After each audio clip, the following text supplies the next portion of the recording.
Discuss करेंगे कि जो टाइप्स ऑफ टिश्यू हैं, ठीक है, उनके क्या-क्या कैरेक्टरिस्टिक्स हैं, मतलब टिश्यू के जो टाइप्स हैं, उनके कैरेक्टरिस्टिक्स हमको डिस्कस करना है। सबसे पहले आता है हमारा मेरिस्टेमेटिक टिश्यू। मेरिस्टेमेटिक टिश्यू में क्या होता है? It consist of undifferentiated actively dividing cells. अब यहाँ पे क्या हो रहा है कि इट कंसिस्ट ऑफ अनडिफरेंशिएटेड, मतलब ये डिफरेंशिएट नहीं होते हैं, मतलब कि ऐसे सेल्स होते हैं मेरिस्टेमेटिक टिश्यूज में जो डिफरेंशिएट नहीं होते हैं, ये एक्टिवली सिर्फ डिवाइड करते जाते हैं। ठीक है, अब ये क्या करते हैं? डिवाइड करते जाते हैं। अब होता क्या है, ये हमारे जो प्लांट्स होते हैं उनकी जो लेंथ होती है उनको इंक्रीज कराते हैं या फिर ग्रोथ में हेल्प करते हैं या फिर पार्टिसिपेट करते हैं। Found in those region of the plants that grow, मतलब ये प्लांट के ऐसे रीजन में प्रेजेंट होंगे जो क्या होता है? ग्रो होता है, जैसे रूट टिप हो गया, शूट टिप हो गया एंड कैम्बियम रिंग हो गया। ठीक है, these tissues are living and bring about increase the length of and growth of the plant. ये क्या होता है? जो टिश्यूज होते हैं ये लिविंग सेल से होते हैं या फिर इनकी जो सेल्स होती है लिविंग होती है। इनका मेन काम क्या होता है कि जो प्लांट की लेंथ होती है उसको इंक्रीज कराते हैं, प्लांट की जो मोटाई होती है उसको इंक्रीज कराते हैं, ठीक है, या फिर प्लांट की जो स्टेम होती है उसकी जो मोटाई होती है उसको इंक्रीज कराने का काम करते हैं। Characteristics of meristematic tissue. Meristematic tissue की कैरेक्टरिस्टिक्स क्या क्या है?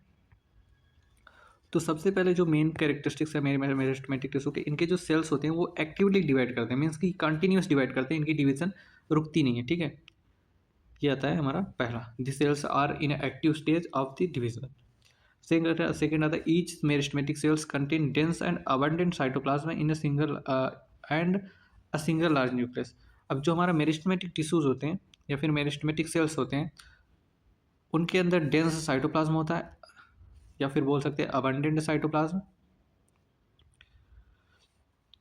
On and a single large nucleus, और एक सिंगल लार्ज न्यूक्लियस होता है।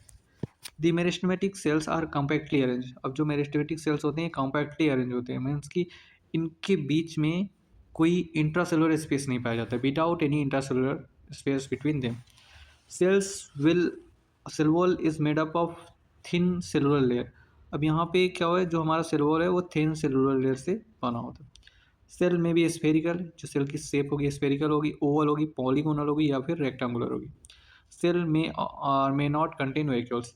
इनके जो सेल्स होते हैं कुछ सेल्स वैक्यूल कंटेन करते हैं, कुछ सेल वैक्यूल कंटेन नहीं करते। देन आता है हमारा function, it have ability to divide. इसके पास डिवाइड करने की एबिलिटी होती है, इसलिए ये क्या करती है? प्लांट की लेंथ को इंक्रीज कराती है। Hence it have ability to divide, hence they continuously divide to produce new cells. Ability होती है डिवाइड करने की, hence they continuously divide to produce new cells which differentiating to form a specialised cell in the plant. ठीक, the cells of the root tip and shoot tip bring about the increase in the length of the plant.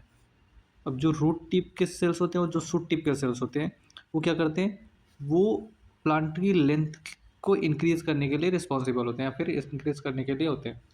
The cells in the lateral region, जो cells lateral region में present होता है, जैसे कि cambium ring about it increase the grip of the plant. ये क्या करती है? प्लांट की जो स्टेम होती है उसकी ग्रिप को इंक्रीज कराती है, मतलब प्लांट का जो स्टेम होता है उसकी जो मोटाई होती है उसको इंक्रीज कराता है। अब हमारा आता है टाइप्स ऑफ मेरिस्टेमेटिक में, हमारा पहला आएगा एपिकल, लेटरल या फिर कैम्बियम, इंटरकैली। एपिकल क्या होता है? वो एकदम टॉप पे प्रेजेंट होता है, ये हमारा एपिकल होता है। ठीक है, इसको हम एपिकल बोलते हैं। ये एपिकल हो गया, ये इंटर कैलरी हो गया, मतलब कि ये नोड हो गया, ये नोड हो गया, ये बीच का इंटर नोड हो गया। ठीक है, तो इंटर कैलरी कहाँ पे प्रेजेंट होता है? नोड पे प्रेजेंट होता है। अब जो हमारा लेटरल होता है, ये जो मेन स्टेम होता है, ठीक है, स्टेम के मिड में प्रेजेंट होता है। ठीक है, तो ये होता है हमारा लेटरल। अब लेटरल क्या करता है? प्लांट की जो स्टेम होती है उसकी थिकनेस के लिए रिस्पॉन्सिबल होता है, मतलब इसी की वजह से प्लांट की स्टेम की थिकनेस बढ़ती है। अब जो इंटर कैलरी होता है, ठीक है, ये इंटर नोड को, मतलब नोड जो होते हैं उसकी लेंथ को इंक्रीज कराता है जिससे स्टेम इंक्रीज होता है। एपिकल क्या करता है? एपिकल भी प्लांट की लेंथ के लिए रिस्पॉन्सिबल होता है। ठीक है, अब यहाँ पे क्या होता है ये देख लेते हैं। Apical present at the apex of the root and stem. ये क्या होता है? रूट और स्टेम के एपेक्स पे प्रेजेंट होता है, मीन्स कि एकदम टॉप पे प्रेजेंट होता है। Responsible for increase the length and axis. ये जो लेंथ होती है एक्सेस की, उसकी लेंथ को इंक्रीज करने के लिए रिस्पॉन्सिबल होता है। देन आता है हमारा lateral, they lie on the lateral side of the stem and root. ये कहाँ पे प्रेजेंट होता है? रूट के लेटरल साइड पे प्रेजेंट होता है, मीन्स कि मिड में प्रेजेंट होता है। ये यहाँ पे है, यहाँ पे है ये, यहाँ पे प्रेजेंट होगा, ये इसका लेटरल रीजन है। ठीक है। Help in the increasing thickness of the stem and root, ये क्या करता है, स्टेम और रूट की थिकनेस को इंक्रीज कराने में हेल्प करता है। ठीक है। देन आता है हमारा intercalary, they lie at the base of the leaf, means कि अगर यहाँ से बेस निकल लीफ है तो ये लीफ का बेस है, तो यहाँ पे ये प्रेजेंट होगा। और इंटरनोड ऑफ ट्विंक्स, अब क्या होगा, यहाँ पे इंटरनोड प्रेजेंट होगा, मतलब ये हमारा नोड है, तो ये नोड दूसरे नोड से जहाँ पे जुड़ा है उसके जुड़ाव को बोलते हैं इंटरनोड। ठीक है। तो ये कहाँ पे प्रेजेंट होगा, नोड पे प्रेजेंट होगा, सॉरी इंटरनोड पे प्रेजेंट होगा। ठीक है।